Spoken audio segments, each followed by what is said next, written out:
Eliza, there's a lot to get into, but I mean, I just spoke about the fact that, youth participation in decision-making processes is really important if we sort of like want to bring everyone along in this transition. Yet, too often we still see this significant underrepresentation of young people. I mean, even in Europe, if we look at the average age of European parliamentarians, it's 49, whereas more than half of the world population is under 30. So what do you see as like the major obstacles in getting like fair youth representation out there? Yeah, thank you. I think it's a great point to start.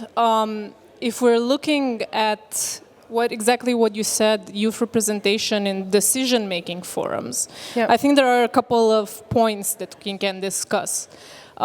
First of all, maybe the most obvious is the openness and willingness of decision makers to include youth voices in the process, because to include youth voices is to be confronted. You think and you think that we lack a willingness to become confronted with things? I think it's more comfortable not to, yes. Right, fair. Human bias in a way. And I'm speaking here, for example, from the perspective of a EU Young Energy Ambassador in the 2024 cohort.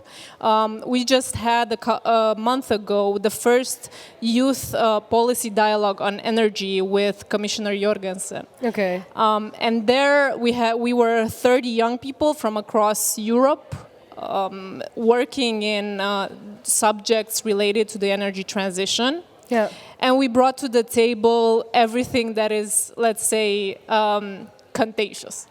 We were talking about ending fossil fuel subsidies because we pay for the same thing that we pay to get rid of. Yeah.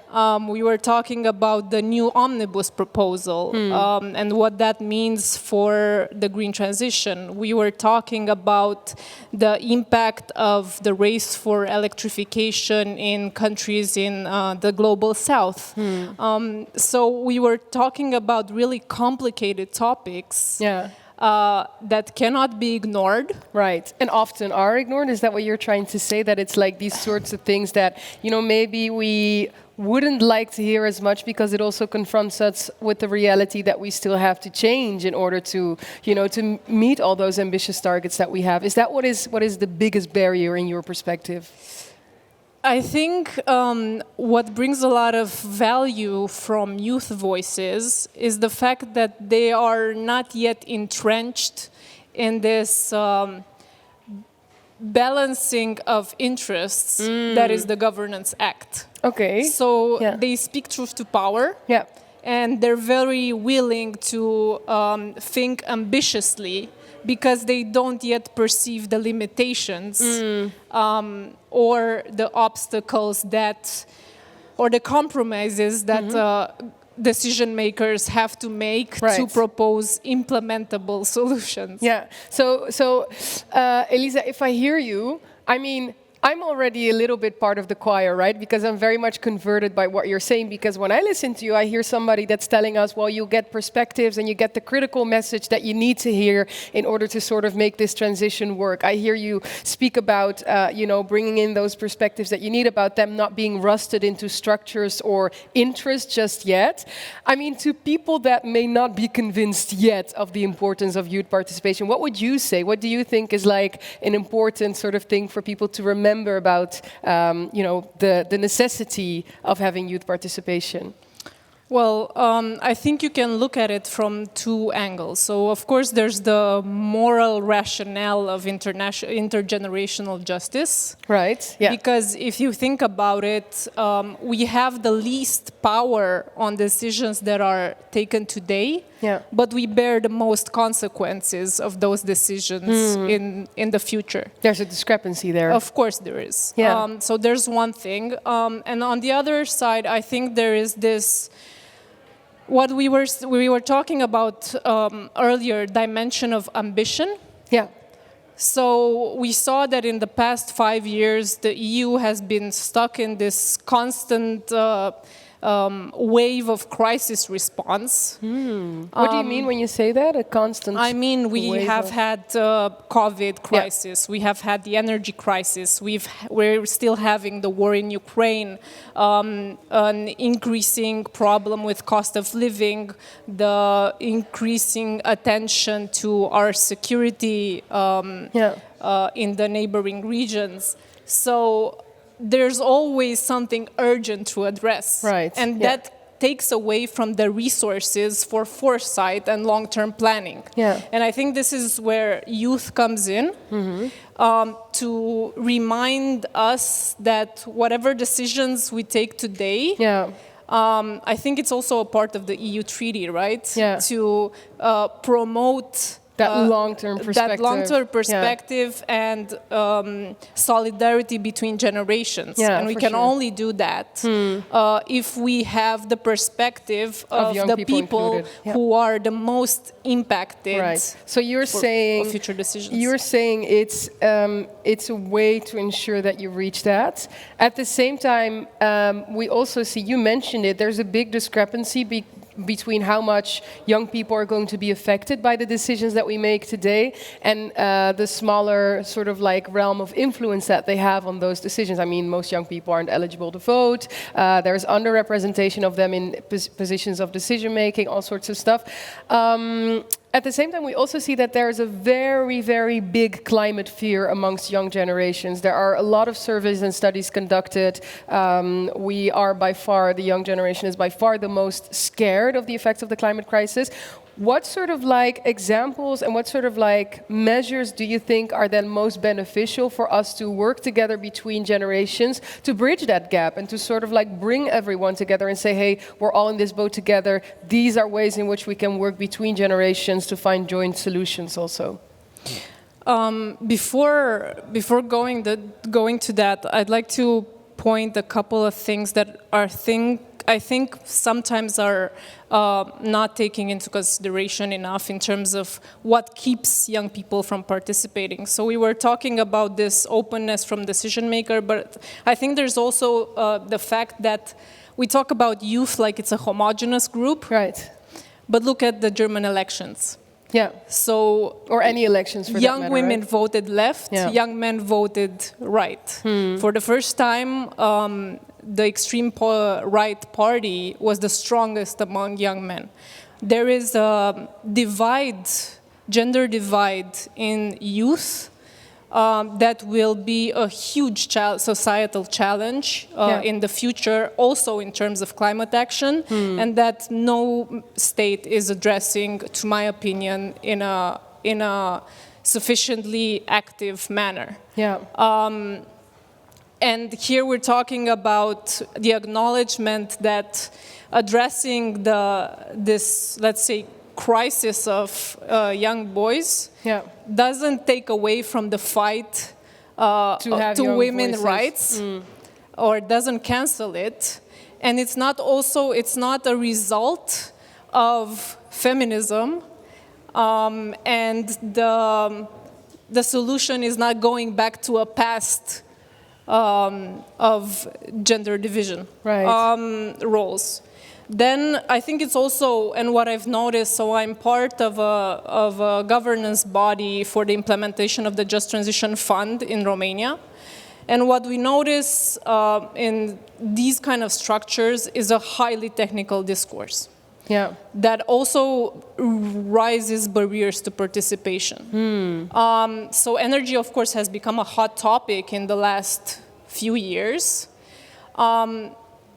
But it's also a very technical topic, right? So maybe if I can just tap in there, because you're mentioning two things that I think in their own right are like so substantial enough for us to dive into, which on the one hand is we do in the entire world, there have been a lot of studies conducted on that, this conservative trend amongst young men, most particularly.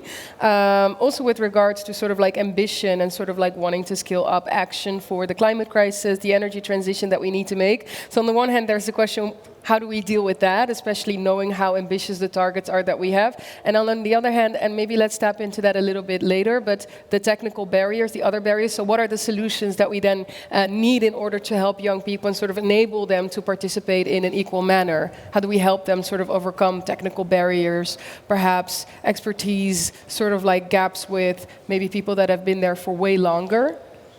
So one thing that crosses my mind, and I think is an interesting example, is actually an action taken by my government, so the Romanian government last year. First country in the world to pass primary legislation for the representation of children and youth in decision-making processes. Right.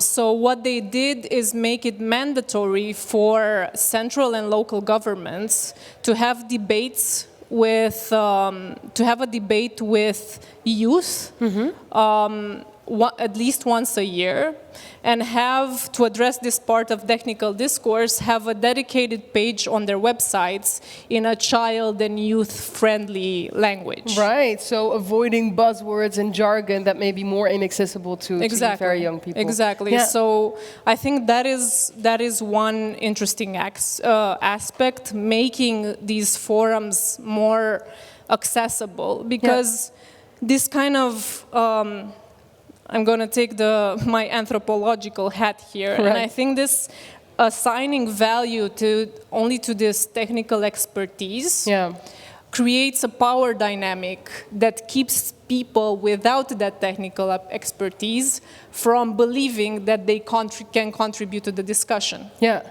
and I mean, it's interesting because you've mentioned earlier that the issues sometimes that we have in saying we need to include the youth voice or a youth voice is that we regard it as this homogeneous group, whereas it's not. But in the same way, what tends to happen with boardrooms and like places of decision making is that we also reel in this homogeneous form of expertise. We say like 20, 40 years of like working in the field, that's the expertise that we need, and then you have like a whole bunch of people with that same sort of like asset that they bring, and there's nobody, as you said, that brings this critical perspective that maybe isn't as rusted into certain structures or ways of thinking or interests. So it's actually a way to diversify the input that you get into decision making. Absolutely, I think that's one critical point. So the diversification of experiences and ages in the decision-making process. I have a very interesting example, not really youth, but still extremely relevant for this discussion. So I was in a coal mining region. I work a lot on just transition in Romania.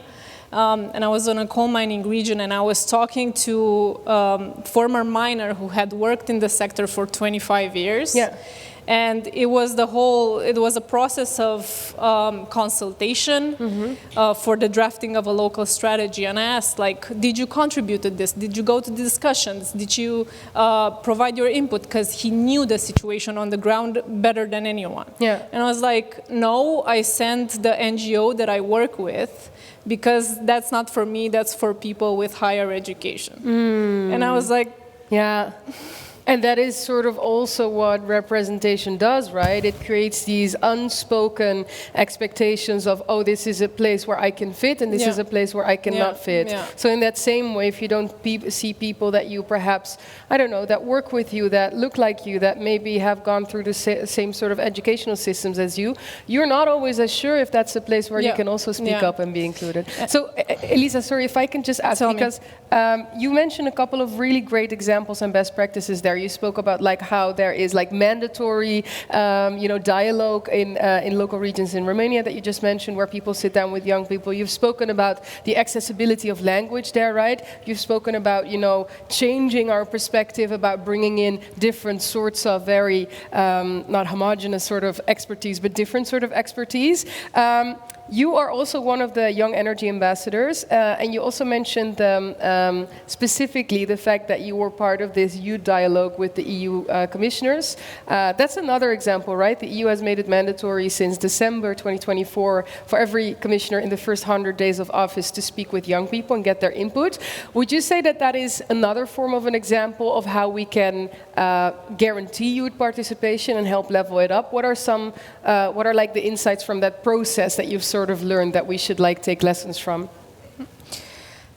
Yeah, so of course this kind of consultative practices can be either formal or significant, right? Yeah.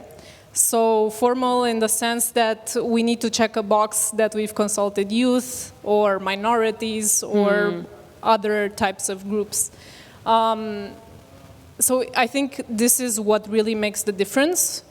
Okay, we listen to youth voices, but what do we do with the input afterwards? Yeah. I was proud to be part of this cohort, and I was heartened to see the efforts that the Commission really is doing to not only hear the input of youth, but also kind of try to integrate it then into policy making. Right. We have different initiatives across the year. We've worked with experts from the Directorate General for Energy on different processes to offer our perspectives. We're a very diverse cohort, so we're working on very diverse subjects. But I think with this initiative is a good starting point, right? As well as, of course, the creation of a commissioner for intergenerational fairness. That's a great point as well.